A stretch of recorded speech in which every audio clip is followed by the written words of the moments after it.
Now we move to artificial neural networks as opposed to looking at neurons.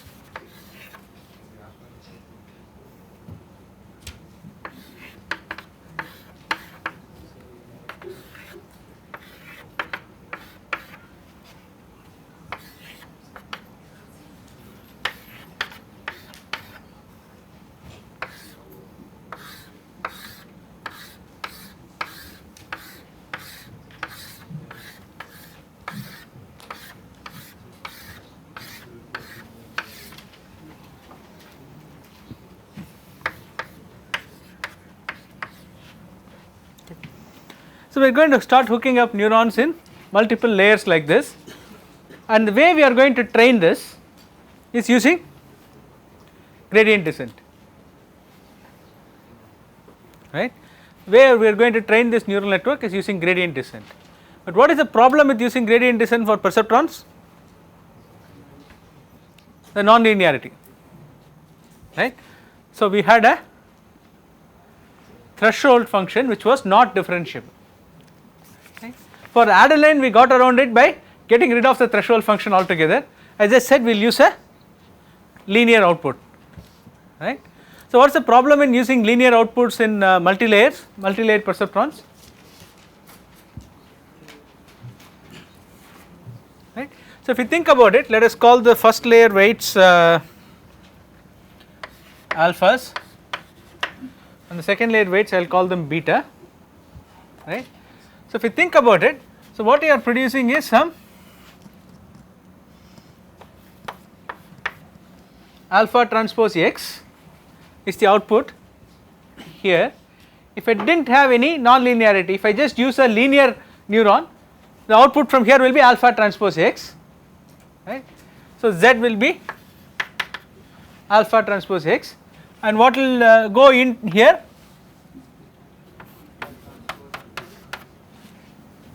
Z.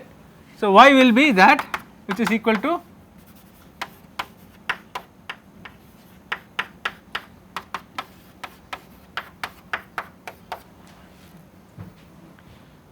so just like having one layer of weights given by alpha beta.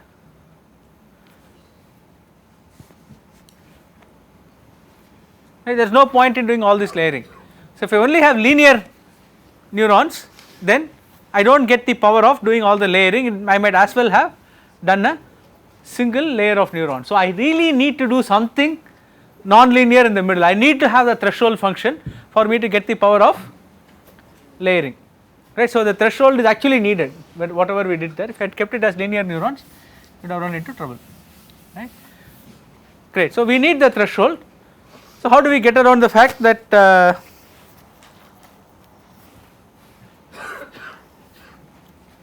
so I am going to say that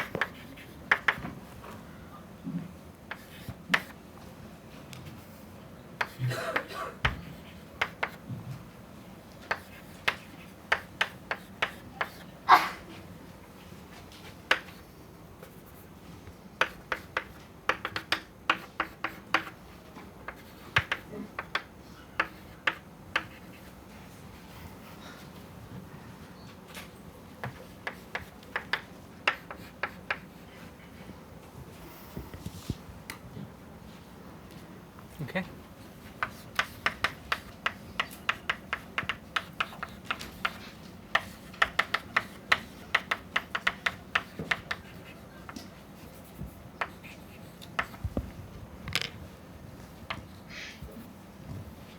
And you get the drill. So y is y1 to yk, yeah.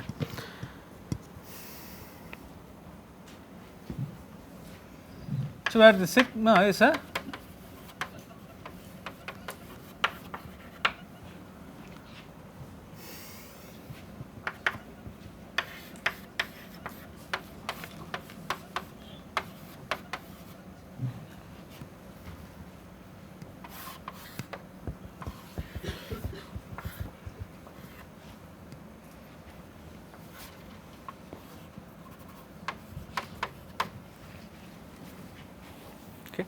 so sigma is like a soft threshold,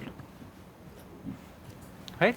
So I can throw in a slope parameter here which I have not done, that will give me different rates at which the sigma will assign. So, the actual threshold will be that way, right. The sigmoid will give me a soft way of doing the threshold. The nice thing about the sigmoid is it is differentiable. There are many choices that you can have for the nonlinearity, a differentiable threshold function. So, the sigmoid is one of them. So, the thing with the sigmoid is that it will be between 0 and 1. So, if you want it to be between -1 and +1,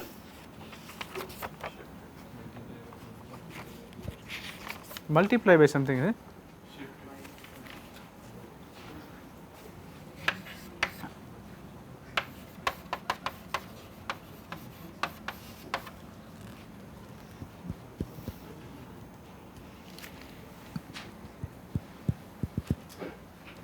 That will go from -1 to +1, right. So, you could have different choices. So, for the time being I will stick with the regular the sigmoid that we are familiar with, okay. So, each z here will be given by that expression.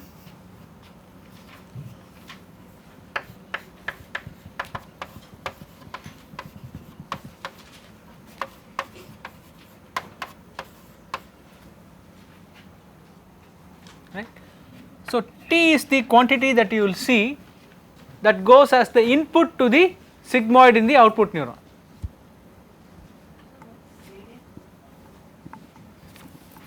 Z is the output from here, from the middle layer, yeah, hidden layer. This one, that one or this one?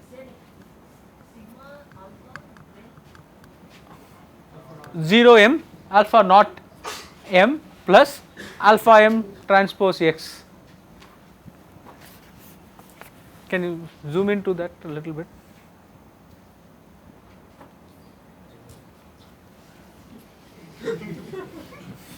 கொஞ்சம் zoom பண்ணிக்கோங்க.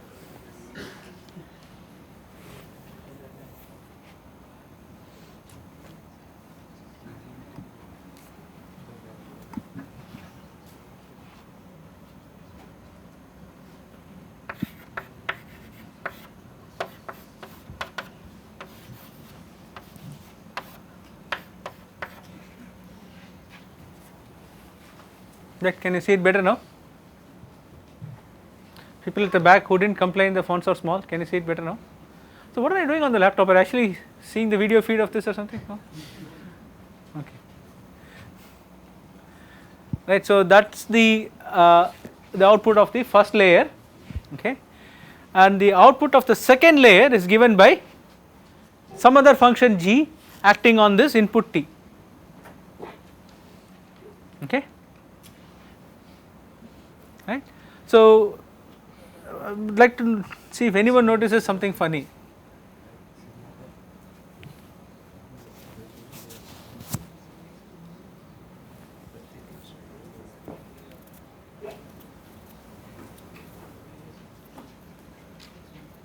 The middle layer should also have same dimension of the initial one. Okay. Actually, all can be different. Okay. Are those blobs that you have drawn, are those the nodes in there that correspond to a layer? Or each one of these is a unit like this or that, like that, right.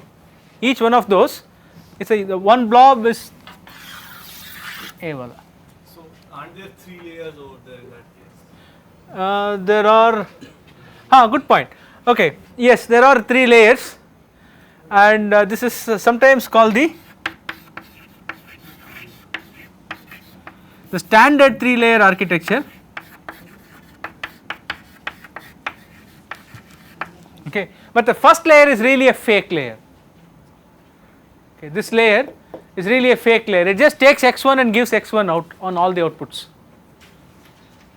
okay, this one takes x2 in and gives x2 out on all the outputs, okay, this is really not a neuron, okay. So, sometimes I like to call this as a 2 layer network, because for me there are 2 layers of weights, okay, so it is a 2 layer network, right, but in the literature for some reason this is called a 3 layer architecture. So, this is called the input layer, this is called the output layer, okay, one in the middle is called the hidden layer. So why is it called the hidden layer? Because I do not see the outputs of that layer directly, okay, so they are called the hidden layer. So this is called the standard 3 layer architecture, but there are other ways of doing it where actually you take outputs from the middle layer as well, right, and you can do, and you can have inputs feeding into somewhere in the middle, so you can have all kinds of craziness, okay. So the standard architecture is easy and we will stop with that, okay. I am not going to go into all the crazy neural network architectures that are out there. So you might want to take another course on ANNs specifically if you want to know more about all the crazy architectures out there. If there is time permitting, I will come back and do something very quickly at the end of the course, not today, but this is the standard architecture they will stick with, okay, right.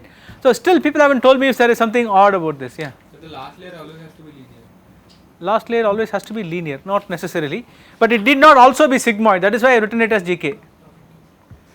So the last layer could be sigmoid, it could be linear, right. When would you want the last layer to be linear?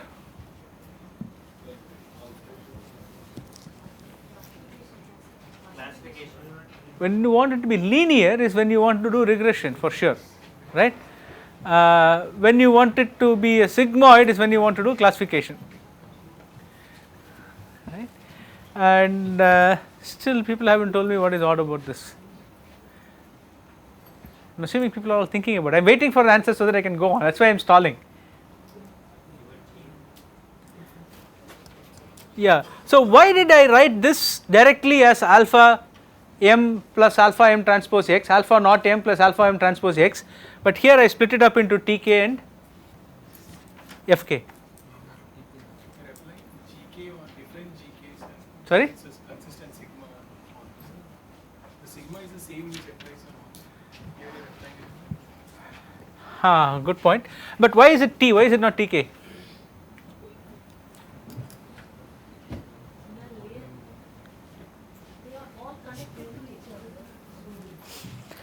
So if I am doing regression, I might as well do it tk, right. So usually because my regression variables, right, if I am doing multiple output regression, okay, I am not talking about multiple input regression, multiple output regression, my output variables are typically taken to be independent, right. So I mean, so what value I predict for one, I usually does not affect the prediction I make for the other, right. So I don't know if you read the book. I didn't talk about multiple output regression before this, but if you read the book, they would have actually told you that you can do the regression independently, right. But if it is classification, okay, really it is not independent. If I am going to be outputting class probabilities, right, they can't be independent, right. If I am outputting class 1 probability is high, then class 2 probability necessarily has to be low, correct. So I had to do some way of normalizing the outputs to produce probabilities, right. That is why I am saying that this will operate on the entire T, okay, and produce a output probability vector. So in case of classification, you need it to operate on the entire T. So we will come back to that in a second, right.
For classification, we will do a softmax like we did for logistic regression.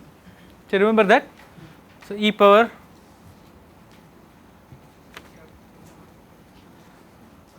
yeah. So I need the summation over all the outputs, right. I need the summation over all the classes in the denominator, and that is why my GK operates on T. Okay.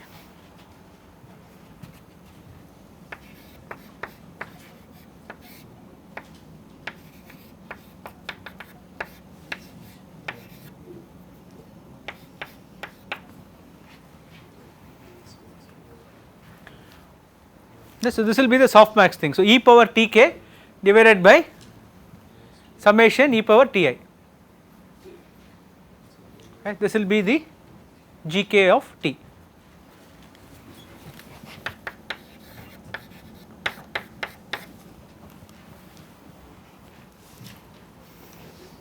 Okay. So what will happen if it is a single class, I mean it is a 2 class problem? 1 minus of It will reduce to a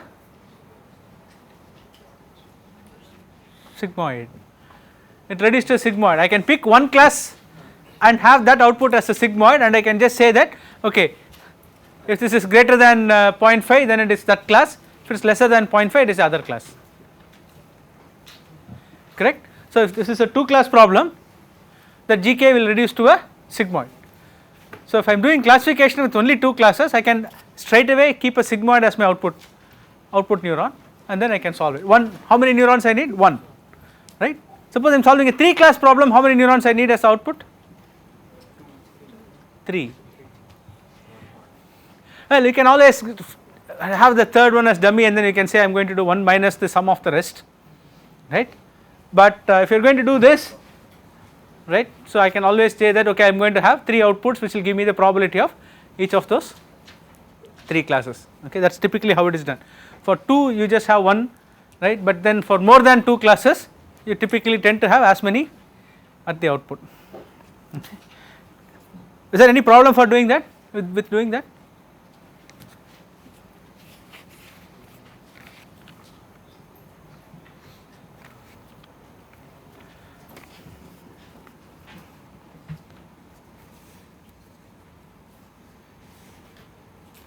Think about it, I am not going to give you the answer, right.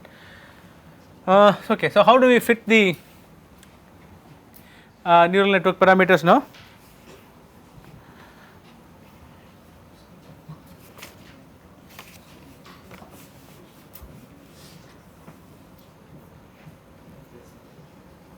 Right, I have 2 layers. The first layer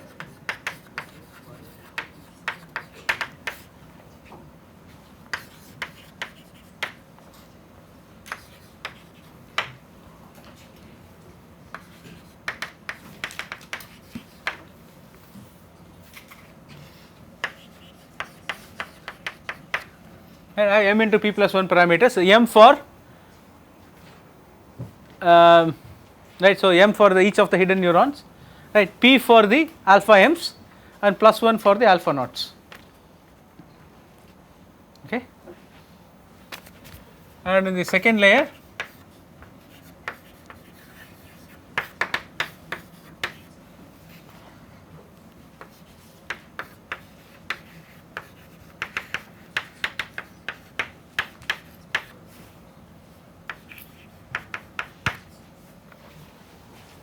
okay, likewise.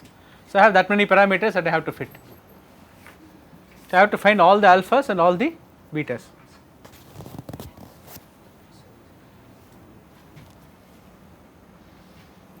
So why don't I do more layers than this?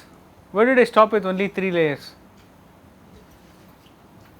It must be harder and harder to train as you have limited. Yes, so empirically people observe that it is harder and harder to train. Why does it become harder and harder to train? I will tell you in a minute, okay. But there is another reason for stopping with 2 layers, right. So if you think of these as some kind of Boolean gates, right, if you think of the neural networks as some kind of Boolean gates, it turns out that I can implement any Boolean function just using 2 layers of neurons, except that the branching will become very large, right, but I can still implement any. So as long as I do not give you any kind of gate width, right, I can have as many inputs coming into a neuron as I want, right, I can implement any Boolean function in just 2 layers of neurons. So, why is that? All of you know that, right? You can write min-term expansions, right? So, all of those things you know that, and so you can essentially implement it in 2 layers of neurons. And people thought, oh, 2 layers is sufficient, it is a universal function approximator, I can represent any function I want. So, let me not even think about higher layers. So, that is one school of thought. So, people stop there, but then there are others who are interested in going into more complex neural networks, because they did observe that when they got it to work, right, adding more layers worked well. Okay. So, people kept at it and they made it work more robustly, and so like I was telling you, the third wave of neural networks is all about having deep networks where you have more than 2 layers. Okay.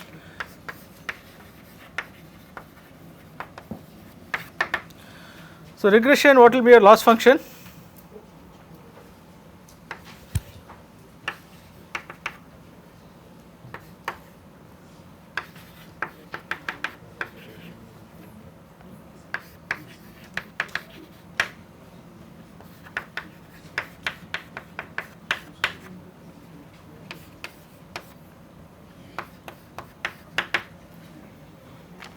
So, I am going to say define my regression loss for the parameters theta. What are theta here? All the alphas and betas. Okay, just wanted a single notation for the parameters instead of saying alpha beta every time. So, I will say theta is given by essentially the squared loss. Right. That should look really familiar to you guys by now, because we have been writing squared laws almost once every class, if not oftener.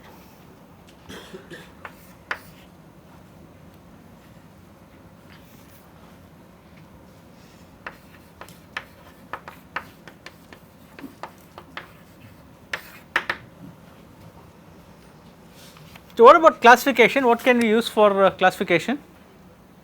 0. Yeah, but 0 1 is an incredibly hard loss function to optimize, right? So, you could use squared error itself, right? So, what is the rationale for using squared error?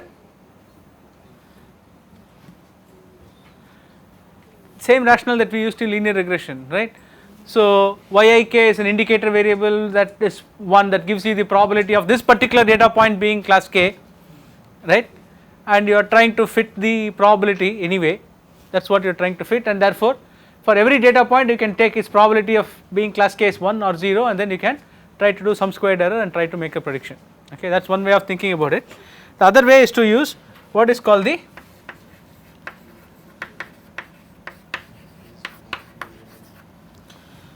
the cross entropy error or the deviance, which is related to whatever we did in logistic regression. So, here I will define my